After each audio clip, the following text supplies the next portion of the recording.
Hello guys, welcome to my YouTube channel study pharmacy. तो आज का हमारा टॉपिक है बी फार्मेसी सेवेंथ सेमेस्टर के यूनिट 1 इंस्ट्रूमेंटल एनालिसिस सब्जेक्ट का टॉपिक है अल्ट्रा वायलेट स्पेक्ट्रोस्कोपी। तो इसके अंतर्गत हम पढ़ेंगे स्पेक्ट्रोस्कोपी का definition, electromagnetic radiation, principle of spectroscopy. तो ये बहुत ही इम्पोर्टेंट टॉपिक है और इसी प्रकार से इम्पोर्टेंट टॉपिक का वीडियो हम आप सभी के लिए लाते रहेंगे। तो डेफिनेशन देखते हैं।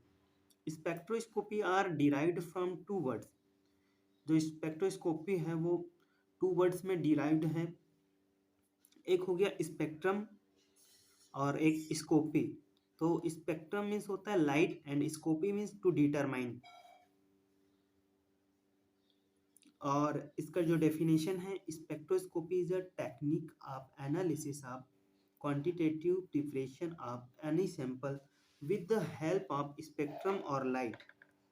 तो इसमें किसी लाइट प्रकाश की सहायता से हम किसी भी सैंपल की प्रिपरेशन का एनालिसिस कर सकते हैं, उसकी क्वांटिटी का पता लगा सकते हैं। एक ऐसा टेक्निक है स्पेक्ट्रोस्कोपी। तो इस प्रकार से हम स्पेक्ट्रोस्कोपी को समझ सकते हैं। और इसका एक और डेफिनेशन है, it is the branch of science that deals with the study of interaction of electromagnetic radiation with matter are also spectroscopy. इसमें क्या होता है, ये जो मैटर के साथ इंटरेक्शन होती है इलेक्ट्रोमैग्नेटिक रेडिएशन के साथ, तो मैटर की इंटरेक्शन होती है इलेक्ट्रोमैग्नेटिक रेडिएशन के साथ। और स्पेक्ट्रोस्कोपी को हम इस प्रकार से समझ सकते हैं, जब हम ड्रग की कोई सैंपल लेते हैं, ड्रग की ये जो सैंपल है, तो इसमें क्या होता है, जो इलेक्ट्रोमैग्नेटिक लाइट रेडिएशन है जो वो पास करते हैं हम किसी भी ये ड्रग सैंपल में। ये जो ड्रग सैंपल है,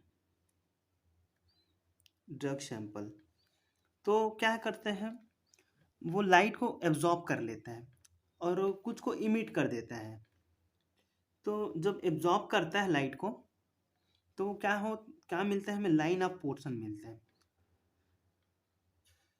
और जो लाइन ऑफ पोर्शन मिलता है, और तो इससे हम पता लगा सकते हैं कि जो हम सैंपल लिए थे, जो सैंपल लिए थे उसका क्या स्ट्रक्चर है, क्या फंक्शन है, इस सब चीज़ के बारे में स्पेक्ट्रोस्कोपी के थ्रू हम पता लगा सकते हैं।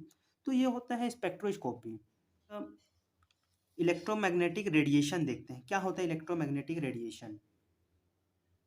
तो electromagnetic radiation, light is a electromagnetic radiation. जो लाइट होती है वो इलेक्ट्रोमैग्नेटिक रेडिएशन होता है।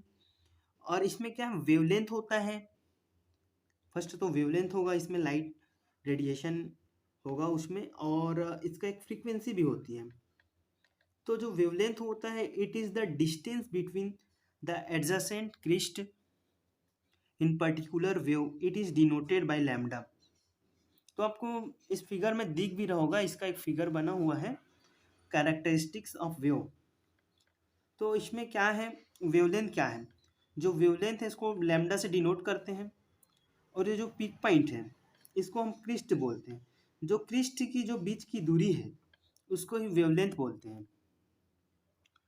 और ये वाला जो पोर्शन है, नीचे वाला पोर्शन, इसको फ्रीक्वेंसी बोलते हैं। तो जो फ्रीक्वेंसी होती है वो डिफाइन करता है नंबर ऑफ वेव्स, जो नंबर ऑफ वेव्स को डिफाइन करता है फ्रीक्वेंसी। तो इसका डेफिनेशन हम देख सकते हैं फ्रीक्वेंसी का, it is defined as the number of waves which can pass through a point in 1 second.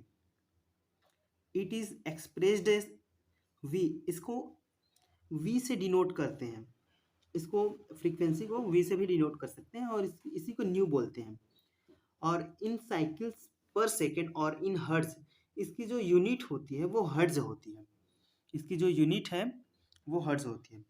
तो 1 hertz is equal to 1 cycles per second, या तो सेकेंड इनवर्स करके बोलते हैं। तो फिगर देख ही रहते हैं कि क्रिस्ट क्या है, ये जो पीक पॉइंट है इसको क्रिस्ट बोलते हैं, ऐसे बना हुआ है। तो ये वाला जो पोर्शन है इसको क्रिस्ट बोलते हैं। तो इसी की जो बीच की दूरी है, डिस्टेंस उसी को वेवलेंथ बोलते हैं। और ये फ्रीक्वेंसी तो मैंने बताया क्या होते हैं फ्रीक्वेंसी। तो अगर जो फ्रीक्वेंसी है कम होगी तो वेवलेंथ अधिक होगा, और अगर वेवलेंथ ज़्यादा होगा तो फ्रीक्वेंसी कम होगी। ऐसा मैं तो बताया था। बाय द वे, फ्रीक्वेंसी ज़्यादा होती है तो वेवलेंथ क्या है, बहुत कम होती है। वेवलेंथ क्या है, कम होगा। और ये जो फ्रीक्वेंसी है वी से डिनोट करते हैं, इसको न्यू से भी ऐसे डिनोट कर सकते हैं, है ना। ये रहा फिगर कैरेक्टरिस्टिक्स ऑफ वेव। और ये फ्रीक्वेंसी क्या होती है, directly proportional to wavelength. Frequency proportional होता है वेवलेंथ का। और व्हेन कंडीशन जब greater the wavelength smaller is the frequency. मैंने बताया अगर वेवलेंथ अधिक होगा तो स्मॉल होगा फ्रीक्वेंसी। फ्रीक्वेंसी क्या है, कम होगी। अगर स्मॉल होगा वेवलेंथ तो ग्रेटर द फ्रीक्वेंसी। तो ये चीज लिखा हुआ है इसमें। तो इसके बाद हम देखते हैं principles of spectroscopy. Principles of spectroscopy क्या है, तो इसके बारे में हम जानते हैं।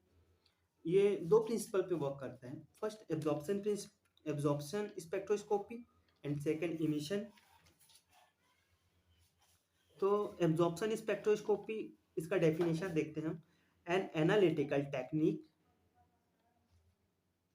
शायद आप लोगों को नहीं दिख रहा होगा। An analytical technique which concerns with the measurement of absorption of electromagnetic radiation। तो इसका एग्जाम्पल है ultraviolet 185 to 400 nanometer and visible 400 to 800 nanometer. और जो इमिशन होता है, पहले एब्जॉर्प्शन स्पेक्ट्रोस्कोपी को समझ लेते हैं, उसके बाद इमिशन के बारे में चर्चा करेंगे। तो इमिशन और एब्जॉर्प्शन स्पेक्ट्रोस्कोपी क्या है, तो सबसे पहले देखते हैं एब्जॉर्प्शन स्पेक्ट्रोस्कोपी। इसको इस प्रकार से हम समझ सकते हैं। ये जो एब्जॉर्प्शन स्पेक्ट्रोस्कोपी है, इसमें क्या है, हम एक ड्रग सैंपल लेते हैं और इससे जब लाइट पास करते हैं तो जो इसमें ड्रग मॉलिक्यूल रहता है, कोई भी ड्रग सैंपल है तो उसमें मॉलिक्यूल तो भरा ही रहेगा। तो मॉलिक्यूल रहता है तो वो ग्राउंड स्टेट में रहता है। अभी कुछ नहीं किए हैं, ड्रग सैंपल लिए हैं, तो जो ड्रग मॉलिक्यूल है क्या है, ड्रग ग्राउंड स्टेट में है। और जब इधर से लाइट पास करेंगे, इधर से जब लाइट पास करेंगे तो ये क्या करते हैं, ग्राउंड स्टेट से ये एक्साइटेड स्टेट में चला जाता है, क्या, ड्रग मॉलिक्यूल। तो जब ड्रग मॉलिक्यूल एक्साइटेड स्टेट में जाता है तो ये क्या है, एनर्जी को एब्जॉर्ब करता है।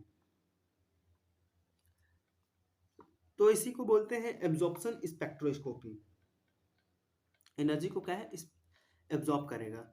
और जस्ट अपोजिट, तो इसका हम डेफिनेशन देखते हैं। इसका मतलब मैंने आपको बताया डेफिनेशन क्या है।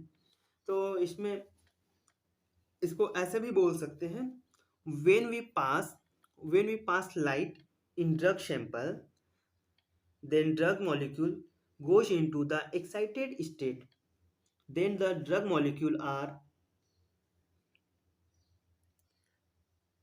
energy absorbed from it, then the drug molecule are energy absorbed from it।